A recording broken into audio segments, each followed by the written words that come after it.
If you're wondering which gaming tablets are worth your money, stick around. After we run through each product, I'll give you my personal take.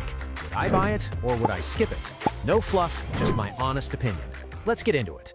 Red Magic Nova Gaming Tablet. This thing rips through Genshin and emulators like a beast with that overclocked Snapdragon 8 Gen 3. Active fan keeping it cool even after sweaty sessions, and the 144Hz 2.8K screen feels buttery. Battery drains faster than I'd like during heavy gaming though, and the software has some quirky translations that annoy after a week. Would I buy it? Yes, because it's the raw power Android gaming champ that doesn't cost an arm and a leg. Lenovo Legion Tab Gen 3. The 8.8-inch size is pure gold for handheld gaming, fits controllers perfectly. Snapdragon 8 Gen 3 delivers smooth frames without throttling thanks to solid cooling, and battery lasts forever for its size. It feels a bit chunky and the screen isn't the brightest, plus no expandable storage sucks if you hoard games. Would I buy it? Yes, because it's the comfy, portable pick that actually feels fun for on-the-go sessions without the big boy weight. Apple iPad Pro 11-inch M4. The M4 chip destroys every game I threw at it with ray tracing and silky performance. The tandem OLED screen pops like crazy for visuals, and it stays surprisingly chill. iPadOS still feels restrictive for sideloading or wild Android-style tweets after a week. And damn, it's pricey for what boils down to a lockdown powerhouse. Would I buy it? Maybe, because the screen and speed are insane, but the ecosystem lock-in and cost make me hesitate hard next to the Android beasts.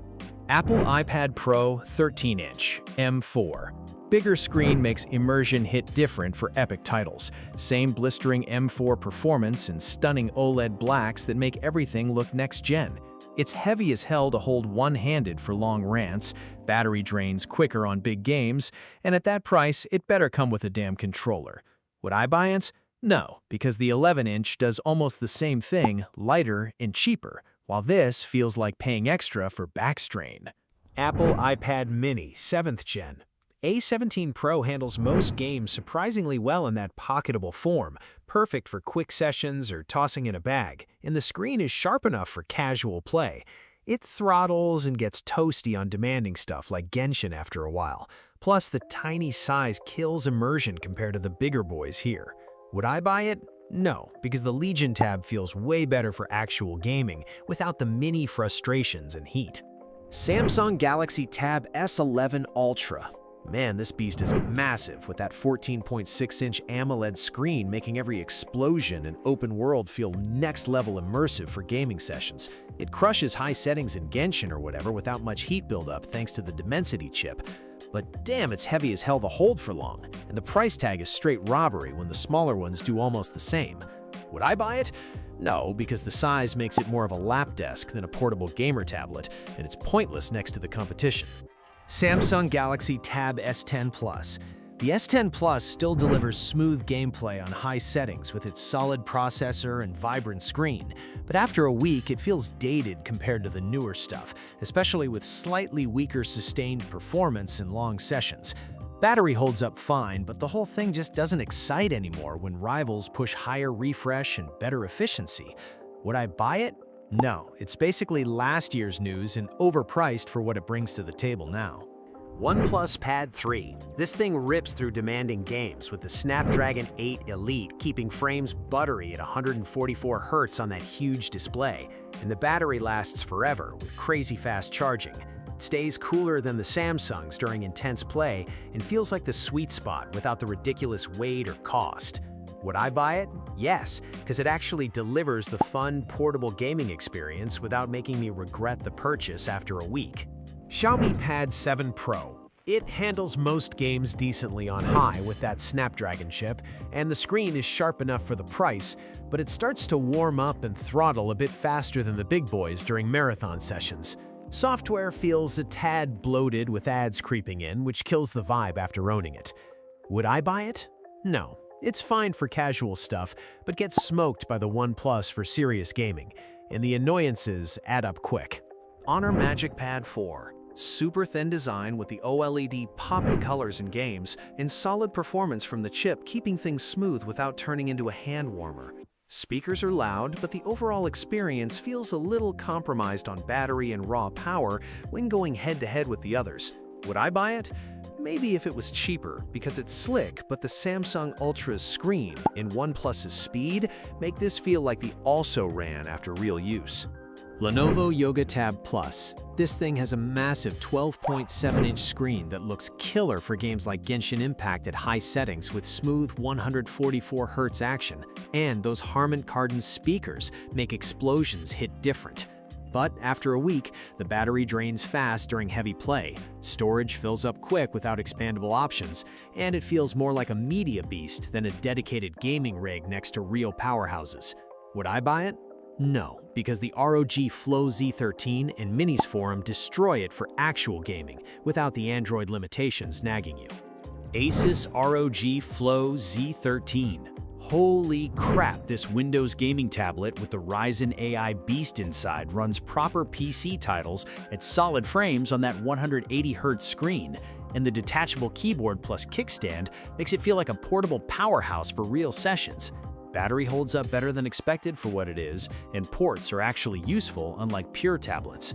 After using it, the thermals stay manageable and versatility is insane compared to everything else here. Would I buy it? Yes, because it actually delivers on the gaming tablet dream without feeling like a half-baked compromise.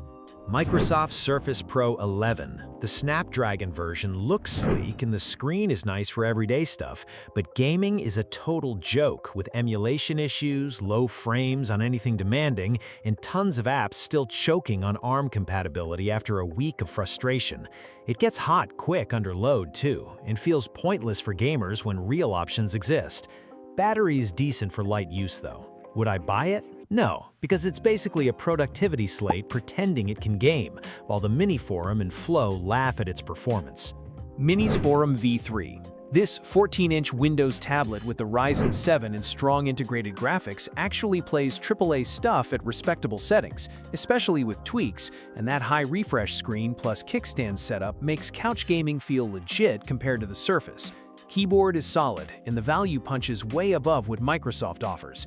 After owning it, the fan noise and occasional Windows quirks annoy, but the raw gaming capability on a tablet form is addictive. Would I buy it? Yes, because it is the budget Windows gaming king here that actually tries hard, unlike the overhyped ones. Apple iPad Air 11-inch. The M3 chip rips through iPad-optimized games with ray tracing in some titles, and the 11-inch screen feels perfect for portable sessions without the heft of bigger slabs. Battery lasts forever for mobile play, and everything just works smoothly. But after a week, the App Store still limits real PC depth, no proper mouse support for serious gaming, and it feels like a fancy toy next to the Flow Z13 or Mini Forum that run full desktop titles. Would I buy it? Maybe, because it is buttery for casual iOS gaming, but nah, for anyone wanting real gaming power without ecosystem lock-in. Apple iPad Air 13-inch M3. This beast crushes console ports like Resident Evil and Death Stranding with ray tracing that actually looks good, and the big screen makes everything immersive as hell, while the M3 keeps it smooth even after a week of heavy sessions. It does warm up on the right side during long grinds though, and iPad OS still feels restrictive for some Android-style freedom. Would I buy it? Yes, because it's the clear winner here for serious gaming without going full pro money. Samsung Galaxy Tab S10 FE Plus. The huge screen and solid battery last forever for casual stuff and lighter games like Honkai, but that mid-range Exynos struggles pushing all those pixels and demanding titles, so you end up dropping settings and still seeing stutters.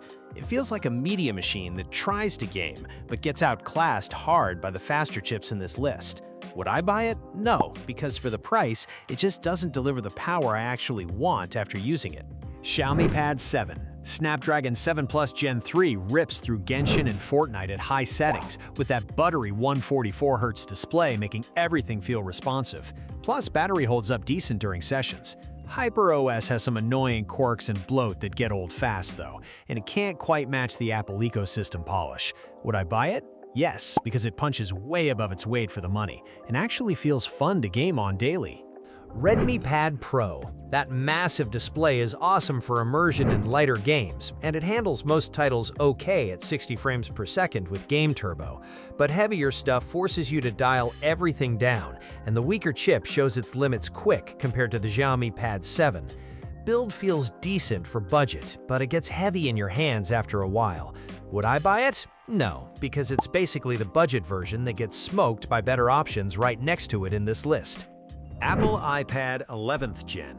The A16 still runs Genshin smooth on medium and handles everyday gaming fine without complaints, plus it's light and cheap enough to throw in a bag. But next to the Air, it feels underpowered for anything modern. No ray tracing, and you miss out on those bigger screens and better chips that make games actually pop. Would I buy it? Maybe as a super cheap entry, but nah, I'd rather stretch for the Air every time. Thanks for watching. I hope this video helped you pick the gaming tablets for you. If you have any questions, drop a comment below. Links to all of these products mentioned in this video will be in the description.